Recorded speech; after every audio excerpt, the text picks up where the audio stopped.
The first thing I noticed wasn't her perfume, it was the way she breathed when she was tired. Slow, steady, like someone counting under her breath to stay calm. We were the last two in the office that night. The whole floor was quiet except for the hum of the vending machine and the soft click of her heels on the marble. She was finishing a call when I walked by the elevators, trying not to stare. Ms. Carver. Marketing Director. My boss. 46. The kind of woman who didn't need to raise her voice to make people listen. She ended her call, sighed, and pressed the button beside me. "You're still here?" she asked. I shrugged. "Trying to fix the campaign file you said was missing." A small smile flickered. "That file's been missing for 3 days. I'm an optimist," I said. Her laugh, low, unforced, caught me off guard. The elevator arrived with a soft ding. We stepped in. The doors slid shut. Then nothing moved. The hum stopped. The floor lights froze. We both looked at the buttons, waiting for the numbers to change. They didn't. "Of course," she muttered, tapping her phone. No signal. I checked mine, same. I leaned back against the mirrored wall. "Guess we're trapped." She exhaled through her nose, a little laugh wrapped in frustration. "Just perfect." Minutes passed. Maybe 10. She slipped off her blazer, folded it neatly over her arm, and sat on the floor. I hesitated, then joined her, keeping a respectful distance that felt like a lie. "You don't look that worried," she said. "I've had worse Mondays." "You think this is a Monday?" "I'm guessing. You just seem like you'd hate Mondays." She looked at me for a moment, eyes searching my face, maybe deciding whether to laugh again. She didn't. Instead, she asked softly, "How old are you, really?" 26. She nodded. "You talk like you're older." I almost said something stupid, something like "You make me feel older too." But I didn't. We talked. About nothing. About everything. About how she started in advertising when campaigns were printed on glossy paper, not screens. How I came from a small town that didn't even have a billboard. The air grew warmer, thinner. I could smell her shampoo, faint and clean. Every time our shoulders almost touched, something in me tensed. At one point, she stretched out her legs and closed her eyes. "You ever feel like you're holding your breath all the time?" she asked quietly. "Yeah," I said. "Right now." Her eyes opened, slowly, deliberately, and met mine. That silence felt dangerous. I looked away first, pretending to check my watch though it had stopped at 8:14. My throat felt tight. We drifted into smaller talk again, how long before maintenance came, who'd miss us first, whether she'd ever actually read the employee handbook. It all sounded normal, but it wasn't. Every word had weight. Every pause filled the space between us with something neither of us was ready to name. An hour must have passed. She got colder, rubbing her arms. I offered my jacket. She hesitated, then accepted. Her fingers brushed mine as she took it, light and unintentional, but my pulse jumped anyway. "You're warm," she said without thinking. Then caught herself. "I mean, the jacket." I smiled. "Sure." The elevator lights flickered. Once. Twice. She straightened up, her voice softer now. "When this thing starts again, yeah." She didn't finish. Just looked at me, steady, unblinking. Then the lights went out completely. And in the darkness, I heard her whisper my name. When the lights went out, I forgot how to breathe. For a second, the world felt smaller than it should. Just her voice in the dark, my name, quiet, uncertain. Are you okay? I asked, though I could barely get the words out. I'm fine, she said. Her tone didn't match the word. I fumbled for my phone, using the dim glow of the screen as a flashlight. It cut across her face, soft shadows, eyes reflecting that restless calm she wore like armor. I hate small spaces, she admitted. But I hate silence more. So I kept talking. About anything. The time I got locked in a storage room as a kid.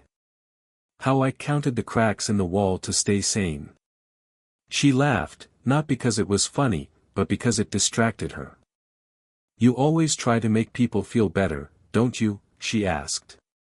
I shrugged. I try to make you feel better.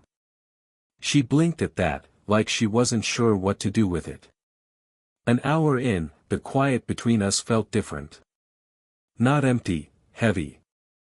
She leaned back against the wall, head tilted, watching me with the kind of curiosity that made my chest tighten. Can I ask you something? She said. Sure. Why did you take this job? The honest answer wasn't the one I gave. Needed a paycheck. She smiled faintly. Everyone says that. The truth was Messier. I took it because I saw her name on the company site before I applied. I'd met her once, briefly, when she spoke at my university's career event 2 years ago. She'd said, confidence isn't noise. It's focus. I'd never forgotten that line. But I didn't tell her any of that. She started talking then, slower than before, like the dark loosened something in her. I used to be married, she said, eyes still on the elevator doors. 12 years. He left when he realized I cared more about deadlines than dinners. I didn't interrupt. He was right, she added after a pause. I didn't know how to stop. There was a soft edge to her voice, not self-pity, more like she was tired of being her own judge. You ever think about trying again? I asked quietly. She looked at me, that half-smile gone. At my age, it's not that simple. I almost said, it could be. But I didn't. The air felt warmer again, like the space had its own heartbeat. She shifted closer, her shoulder brushing mine, this time not by accident. We both froze. Neither of us pulled away. Her voice dropped low. This is the part where someone should probably say this is a bad idea. I swallowed. You want me to say it? She hesitated, then whispered, no, her hand rested near mine, so close I could feel the tremor in her fingers. We sat in silence, the kind that wasn't awkward anymore. It was something else, something we both knew we couldn't name yet. The elevator creaked faintly above us. The lights flickered again. She looked over, lips parted as if to speak, and then the power hummed back on, flooding the space with light. We blinked at each other, caught between relief and something more dangerous. She exhaled softly. Let's pretend we didn't say anything. But her eyes said the opposite. And mine answered back, the next morning, the world kept turning, like nothing had happened. Emails. Deadlines. Meetings. But every time I saw her name in my inbox, my pulse tripped. Ms. Carver has assigned you a revision. Simple words, sharp effect. When I walked past her office, she didn't look up. Just that still focus she wore like a mask. I almost believed it too. Almost. 2 days later, she called me in to review a campaign draft. The blinds were half closed, the air faintly citrus from her hand lotion. She sat across from me, calm, professional. This headline, she said, tapping the page. Too emotional. Pull it back. I nodded, but my voice betrayed me. Right. Her gaze flicked up, catching the crack in my composure. The silence stretched, longer than it should have. Are we good? I asked finally. She hesitated. We're colleagues. That's not what I asked. Something changed in her eyes, not softness, not anger, something between. Don't make this harder than it already is. I wanted to ask for who. But the words caught in my throat. That evening, I found myself outside her office again, pretending to drop off a folder I didn't need to. Through the glass, she was on the phone. I could hear only fragments. Yes, I know, no, I haven't decided, please, stop asking. Then a pause. I told you, Michael, I don't owe you that anymore. She hung up and sat back, pressing her hands over her face. For a moment, she didn't see me. When she finally did, her expression flickered, surprise, then something heavier. How much did you hear? Enough to know you're human. She tried to smile but didn't make it all the way. My ex-husband. He's been calling again. The room went quiet. I stepped closer, too close. She didn't move. You don't have to explain, I said. Her voice dropped. I know. But you want me to. Her honesty hit harder than I expected. Later that week, during a late client presentation, the elevator doors opened, and her ex walked in. I recognized the voice instantly. He was tall, confident, a decade past his prime but holding on to it tight. He nodded at her, ignoring me completely. You look good, he said. So do you, she replied, flat. I felt invisible, but she wasn't. Her body went rigid, her hands clasped too tight. When the meeting ended, I lingered by the door. She stayed behind, staring out the window. Old ghosts? I asked softly. She nodded. Some don't stay buried. I took a step closer, lowering my voice. You don't have to face them alone. She looked up, and there it was again, that line we kept crossing without meaning to. Don't, she whispered. Don't what? Be kind to me right now. I stopped breathing. Then she reached out, just for a second, her fingers brushing my wrist. Light. Careful. Dangerous. It felt like both a warning and a promise. Before I could say a word, her assistant opened the door. Miss Carver. Your husband's here to see you. The word husband froze everything between us. Her hand fell away. Her eyes didn't. And I knew, this wasn't over. The word husband hung in the air like smoke. He was in her office for less than 10 minutes, but it felt longer. I stayed at my desk, pretending to focus, hearing muffled voices through glass. Not angry, worse, polite. The kind of tone people use when they've already said everything that mattered years ago. When the door finally opened, she walked him to the elevator. He turned once before leaving, said something low that made her jaw tighten. She waited until the doors shut, then just stood there, still, shoulders drawn, like holding herself together took effort. And I couldn't stay seated anymore. I found her by the window, arms crossed, staring down at the city. You okay? I asked. She didn't answer. You don't have to, he wants to try again, she said quietly. After 2 years. I waited. Then she added, he thinks I'm lonely. Something twisted in my chest. Are you? She finally turned to look at me. Would it matter if I said yes? I stepped closer, heart pounding too loud. It would to me. That was the moment everything changed, because she didn't move away. The silence that followed was unbearable. You shouldn't say things like that, she murmured. Why? Because I work for you.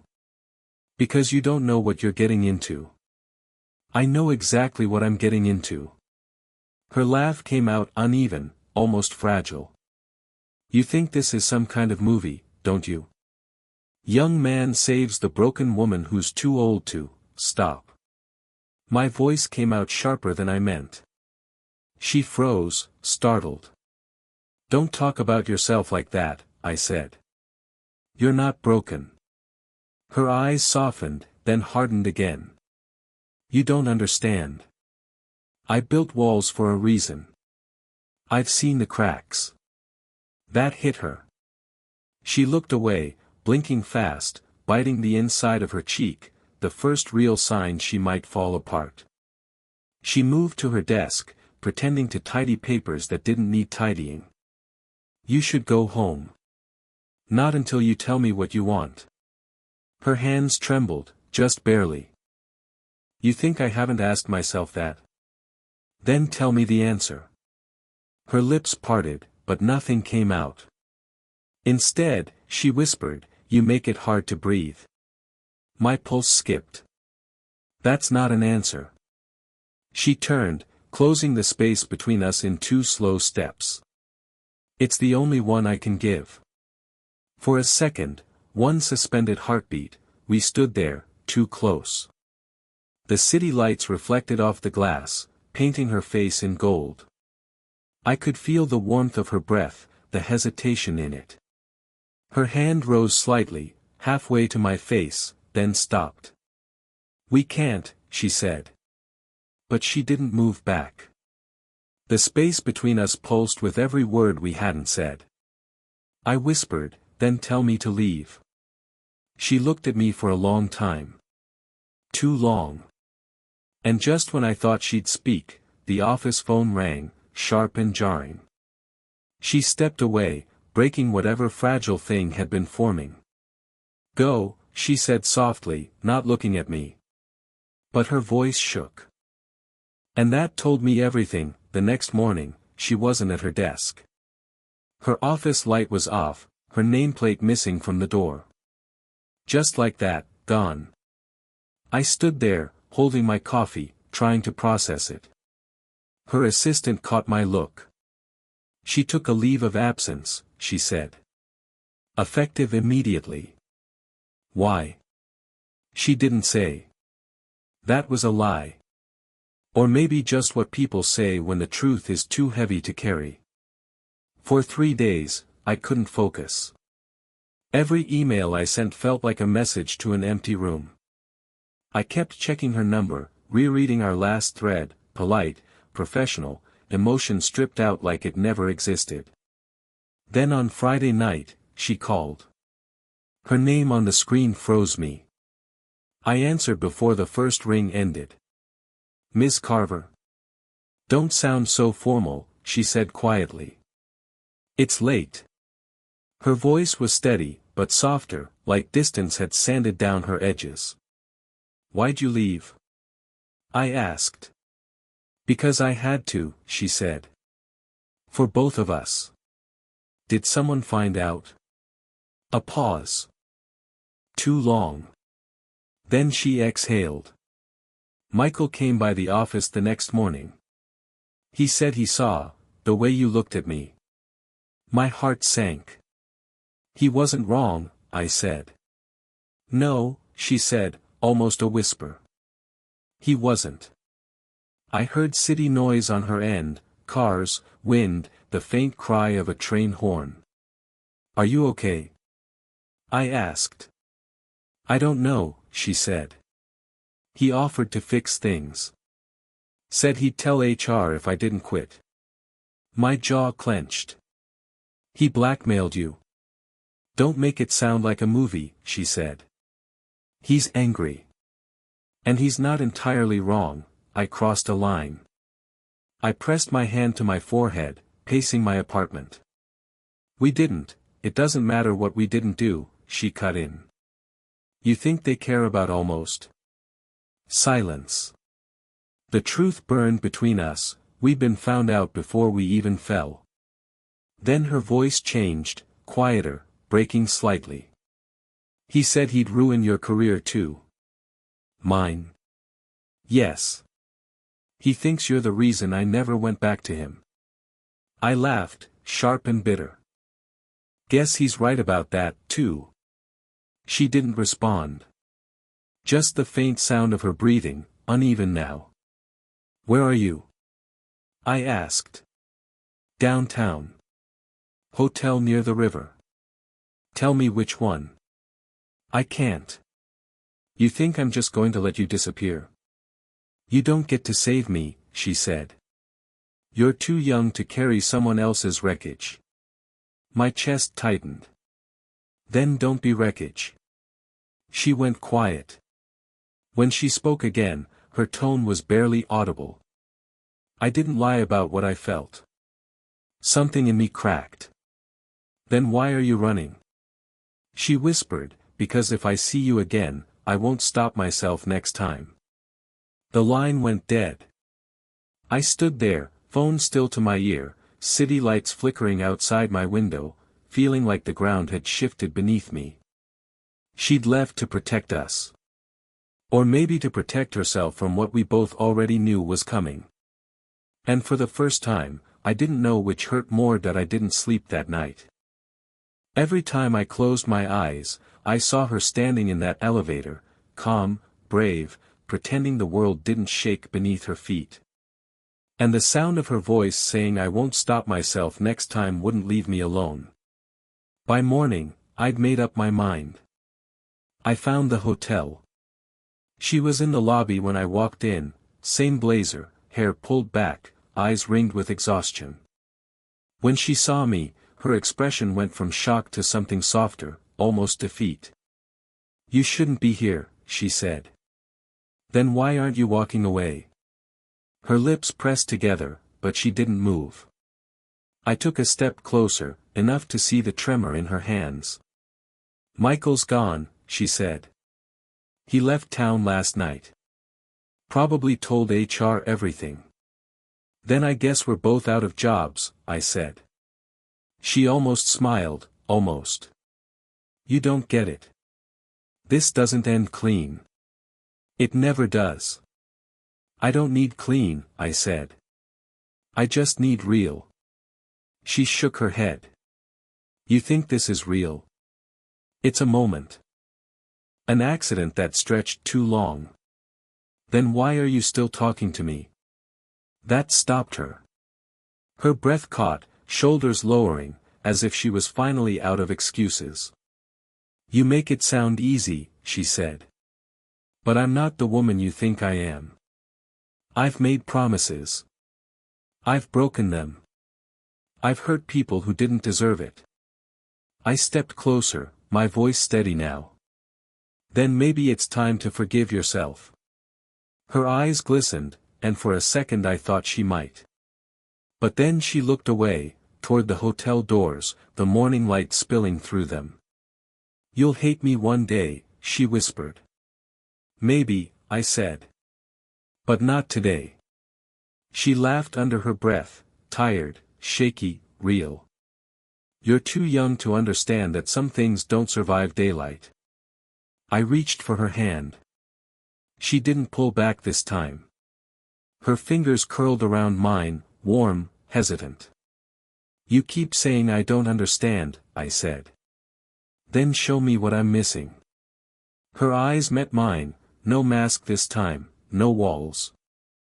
Just fear, longing, and the kind of truth people spend their whole lives trying not to say. This isn't supposed to happen, she said. Neither was that elevator. She blinked, a slow tear slipping down her cheek before she could stop it. And then, finally, she stopped fighting. She leaned in, forehead against mine, not a kiss, not yet. Just closeness, fragile and unguarded. I don't know what happens after this, she whispered. Then we start there, I said. Outside, sirens faded, the city waking up around us. She pulled back, searching my face like she was memorizing it, the way you look at something you're not sure you'll get to keep. Then she smiled, small but certain. You're impossible. Yeah, I said. But so are you. And for the first time, it didn't feel like an ending. It just felt honest. 2 months later, I almost didn't recognize her. The company had officially closed the case, mutual resignation due to personal conflict. Clean words for a messy truth. I left a week after she did. For a while, I thought that was the end of it. But life doesn't tie up stories that neatly. I ran into her on a Tuesday afternoon, in a small cafe tucked behind the train station. She was sitting by the window with a book and a black coffee, hair loose this time, wearing the kind of calm that took years to earn. When she looked up and saw me, she didn't flinch. "Of all the places," she said. "Guess I was due for good luck," I replied. She smiled, faint, careful. "You still talk too much. You still pretend you don't like it." That made her laugh. Quiet, but real. We talked. Not about the past, not directly. It was there, of course, between every word. The elevator. The night she left. The phone call that ended with silence. But we didn't need to say it. Some things are better held gently than picked apart. She told me she was consulting now. Freelance. Working fewer hours, sleeping more. Learning how to exist without a crisis to fix. I told her I'd moved cities, started over. New company. New title. Still checking every elevator twice before stepping in. We both laughed at that, though the sound came out quieter than it should have. After a while, she leaned back in her chair. "Do you ever think about what would have happened if, all the time," I said, before she could finish. She nodded, like she expected that. And I think we needed to stop exactly where we did. Her eyes softened. "You're smarter than you were back then. I had a good teacher." The pause that followed wasn't awkward anymore. Just, full. As she gathered her things to leave, she hesitated beside my table. "You were the first person in a long time who saw me," she said. "Not the job. Not the mistakes. Just, me." I didn't know what to say. So I stood, reached for her hand, the same one I'd wanted to hold months ago but couldn't. She didn't pull away this time. "Maybe that's enough," I said. She smiled, faint but sure. "Maybe it is."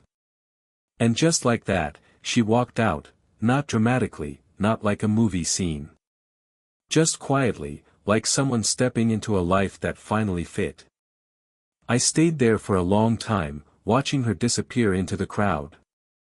It didn't hurt the way I thought it would. It just felt right. Some people change your life in 2 hours. Some keep changing it long after they're gone. Did you enjoy the story? Would you want more stories about love that feels real, the kind that hurts, heals, and lingers? Tell me what kind of story you'd like to hear next.